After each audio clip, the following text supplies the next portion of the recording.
Батуми пробки. И не просто пробки. Машины часами не могут доехать до места назначения. Потому что в центре города перекрыли целый квартал. Кажется, что город встал. Но это только начало. Пока мы стоим в этих пробках, небоскребы строятся все выше и выше. И дальше будет только хуже. Что с этим делать? Проблема ли это? Возможно, Батуми уже готов стать городом для пешеходов, а не для автолюбителей. Давайте разберемся. Привет! Вы снова на канале GPI. Здесь мы говорим о недвижимости и инвестициях в Грузию. В Батуми снимают брусчатку на улице Руставели, и целый город стоит в пробках. Что же происходит, друзья? Давайте поговорим. В этой новости, как всегда, есть два мнения. Первое мнение, я слышу, что наконец-то в городе убирают эту брусчатку. Некоторые говорят, что брусчатка плохо влияет на подвеску автомобилей, и нужно все убрать отсюда. Кто-то очень рад, что будет асфальт, и Руставели будет проезжаться за секунду. Ваш покорный слуга думает иначе. Я считаю, что брусчатка – это было очарование Батуми. Очень-очень буду скучать по брусчатке. Я последние 2 дня одеваю куртку потеплее, благо погода позволяет, у нас плюс 8, плюс 10 солнышко. Я езжу на скутере, только на нем сейчас можно передвигаться по Батуми. Мы живем в Грузии, как вы знаете, в Грузии время течет по-другому, чем в ваших странах, где вы живете. Поэтому я боюсь, что это продлится на несколько месяцев. Поэтому наберитесь терпения. Город будет стоять в пробках сумасшедших. Проблема не только в том, что идет сейчас ремонт дорог на улице Руставели, а проблема в стремительно растущем строительстве в городе Батуми. Улицы города не расширяются, а количество машин в городе становится все больше и больше с каждым днем. И особенно летом, когда приезжают 1000 туристов, ситуация просто парализуется. А если в Батуми капнула капля первого дождя, то такое ощущение, что просто все решили просто остановиться и подождать, пока пройдет дождь. Все стоит, когда дождь. Парковок нет. Новые парковки практически не строятся. Там один из застройщиков только делает парковочные комплексы себе в доме. Очень много строек, очень много домов, апарт-отелей, а дорожная сеть практически не расширяется. То есть новых дорог в городе не появляется. Из того, что сделано хорошего за последнее время, это объездная дорога вокруг Батуми. Она существенно разгрузила район Махинджаури и старый город от транзитного транспорта. Но тем не менее в Батуми, на Новом бульваре, на Аллее Героев и в старом городе ничего нового не строится. А я предполагаю, что это приведет на самом деле к тому, что на машине просто станет неудобно ездить в городе. С другой стороны, города же для людей, а не для автомобилистов. Ведь правда, друзья? Что вы думаете по этому поводу? Для кого города? Для пешеходов или для автомобилистов? Пишите в комментариях. Что меня удивляет в Батуми по сравнению с другими городами? Вот, например, когда был в Дубае строятся дома следующим образом. Первые 4, 5, 6 этажей – это парковки для жителей, и только потом начинается residential, там, квартиры так называемые. Да? В Турции вообще жилье не продается в новостройках, не продается без парковочного места хотя бы одного на квартиру. А если это трехкомнатная квартира и больше, то 2 парковочных места продаются вместе с квартирой. Она уже вложена в стоимость. В Батуми нет строительных норм и правил, нет достаточного количества, прописанного законодателем, сколько должно быть парковочных мест на определенное количество апартаментов. И сегодня те небоскребы, которые мы видим в Батуми, чаще всего либо вообще не имеют паркинга, такое тоже есть, или имеют паркинг, но, например, там одно машиноместо на 3 квартиры, что, конечно же, не хватает в текущих реалиях. И при такой существующей дорожной сети и отсутствии парковок, я не знаю, что будет через 5-7 лет. Вы что думаете, друзья? Как вы думаете, что ждет Батуми в ближайшие 5-7 лет с точки зрения парковок? Ты, Антон, любишь путешествовать? Поделись вот своими наблюдениями, как это реализуют в мире. Я же сказал про пример Дубая, когда в первые 6 этажей это парковки обязательно. Ну, хорошо, но Дубай изначально строили, проектировали, там Да. могли построить большие улицы широкие, а вот в таких окей. исторических городах. Ну, смотрите, что это вопрос властей, что они хотят с этим сделать. Да? Там, в Лондоне, я помню, сделали в свое время простую вещь. Да? Въезд в центр города по четным дням. У кого четные номера на машину, по нечетным дням, у кого нечетную. Они сразу в 2 раза разгрузили центр города. То есть, если у тебя машина заканчивает на четную, понимаешь, за цифру, то ты можешь заезжать по четным дням. Вот. Это вызвало бум продаж автомобилей, потому что богатые сразу купили себе 2 машины с четным и нечетным числом. Как еще можно решить? Да? Это платные парковки. Сегодня штраф за неправильную парковку в Батуми 10 лари. Это $3. Да? Да, $3. Но это нисколько. Сегодня чтобы нужно сделать, чтобы этот коллапс разгрузить? Нужно вести платные парковки почасовые, чтобы люди не стояли целыми днями. Ну, они же паркуют машину, уезжают куда-нибудь отдыхать, вот машина стоит неделю, я вижу, там пыльная, ну, она стоит в центре города. Нужно вводить платные парковки, я думаю, это нормально, это следующая стадия развития города. Да, платные парковки, организация строительства государственных платных парковок, где можно машину свою оставлять за недорого. Например, из хорошего, там, мы же нагнетаем с тобой, да, но тем не менее, например, что сделала компания «Альянс» совместно с учреждением юстиции. Перед Альянсом, между юстицией и Альянсом была парковка в один уровень. И она была наполовину отдана сотрудникам Министерства юстиции, наполовину была отдана под гостей Альянса. Когда Порт-отель заселился полностью, поняли, что там жить не хватает парковочных мест для всех. Что сделала компания «Альянс»? Они взяли совместно с властью, убрали эту парковку, вырыли котлован, сделали подземную парковку и надземную. И сейчас там увеличили количество парковочных мест в 2 раза.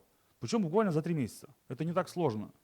То есть просто нужна воля властей, воля законодателя, воля жителей в том числе. Потому что на самом деле вот сегодня только один участок, вот такой участок перегородили, все, город весь стал. Это вот видно было вчера невооруженным глазом. Например, моя мама отказалась от машины. У нее в России была машина, она приехала сюда, я говорю, надо для машины. Говорю, зачем мне машина в Батуми, если я могу из своего дома пойти налево, за 40 минут дойти до аэропорта, пойти направо, за 15-20 минут дойти до старого города. Зачем мне машина? Потому что на самом деле город Батуми очень удобен с точки зрения передвижения. Особенно в хорошую погоду, конечно. Ну, в плохую есть такси дешевое. Слушай, такси тоже наполняет, опять же, город. Понимаешь, в чем дело? Да, но если бы такси было практически единственным транспортом. Согласен. А как это может стать? Как в Нью-Йорке, например, мы все смотрим американские фильмы, да, в том числе, и когда снимают фильмы в Нью-Йорк, мы видим, что в Нью-Йорке улицы все желтые, потому что там очень дорого парковать автомобиль. И в Европе, я вот недавно тоже был в Голландии, в Амстердаме, за парковку за 2 суток я отдал 80 евро. То есть там сделаны как раз эти подземные парковки под парками, под прудами, под садами, под дорогами. Ну, то есть это все подземное, естественно, и это очень дорого. То есть аренда машины не обошлась там 30 евро в день, а парковка для этой машины 40 евро в день, например. Не считая бензина, страховки и всего остального. Не было ли здесь идеи сделать въезд в старый город закрытым? А зачем закрытым? Просто можно сделать, вот как в Тбилиси. Это сделано уже в Тбилиси. Что ты паркуешь машину в центре города, подходишь к паркомату, кидаешь до лари, у тебя час там 1 лари. Это решает всю проблему. Люди не смогут тогда... Не такие высокие зарплаты, чтобы офисные работники хранили свою машину перед офисом. А ведь главное, то есть старый город пустой вечером. И я утром приезжаю на работу в 8:30, здесь очень много парковочных мест. Сюда все приезжают на работу. Здесь работу, потом уезжают к себе домой. Самая проблема сделать платную парковку в самом городе. И все. И поднять штрафы за неправильную парковку. Самое, что главное, это поднять штрафы за неправильную парковку. Тогда где-то дисциплинируют автолюбителей. Это все произойдет, мы это очень быстро все увидим. Я точно абсолютно в этом уверен. Когда только приехал в Батуми, был удивлен количеством велодорожек, но я понимаю, что ими никто не пользуется. Также, может быть, ты видел, стоят такие зеленые велосипеды в аренду, которые уже давно... Это как бы история такая, знаешь, был такой хайп определенно 20 лет назад, что все нужно ездить на велосипедах. Там, все посмотрели, что в Голландии все ездят на велосипедах, будем тоже ездить. Сделали дорожек, но они, еще раз говорю, на этих дорожках, первое, стоят автомобили. Первое. То есть на них неудобно ездить. По ним ходят люди. То есть нет культуры передвижения по городу на велосипеде или самокате. Хотя при всем при этом продвигаться на самокате, велосипеде по набережной одно удовольствие. Вот там супер передвигаться. И как раз по городу можно весь город там спокойно ездить, а не здесь. Я думаю, что рано или поздно мы увидим от городских властей реконструкцию этих велодорожек. Просто их демонтируют, скорее всего, для расширения дорожной сети. Они сейчас никакого функционала не несут, они просто занимают место, и на них паркуются машины. И при этом они еще в плохом состоянии, физически плохом состоянии, в ямах там. Прошло уже с момента производства этих дорожек, прошло там почти 20 лет. Ну не 20, а 15 лет условно. Они просто уже себя изжили. Ведь город — это живой организм, и в нем всегда нужно что-то менять.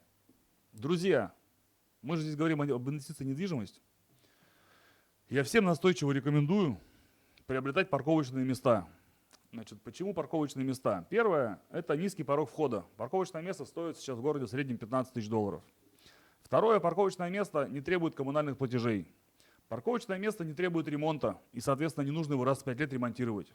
Парковочное место приносит гарантированный доход всегда. Сегодня я арендую парковочное место за 250 лари. это примерно $90, $95. Вот, а рулин до 100. То есть парковочное место стоимостью $15 тысяч будет вам приносить каждый год, при занятости, естественно, 100%, оно будет приносить вам 1200. Это 9%, по-моему, годовых, сейчас посчитаю точно. Допустим, если мы берем за 15 тысяч парковку, 1200 в год делим на 15, это 8% ровно годовых в долларах. При этом парковок новых не строят, вы не будете конкурировать ни с кем. И у нас в компании GPI в старом городе есть много парковочных мест, которые мы сейчас будем управлять, сдавать в аренду, ухаживать за ними. И кому интересно инвестиции в парковочные места, обязательно пишите в комментариях под этим видео, мы обязательно с вами свяжемся. $15 тысяч, это немного? Это много. Во-первых, это локация, старый город, где всегда нужны будут парковочные места, там их больше не строят. Это раз. Второе, это целый 1200 квадратных метров и 30 парковочных мест. Помимо всего прочего, мы предлагаем сервис, такой сервис, как хранение колес зимних.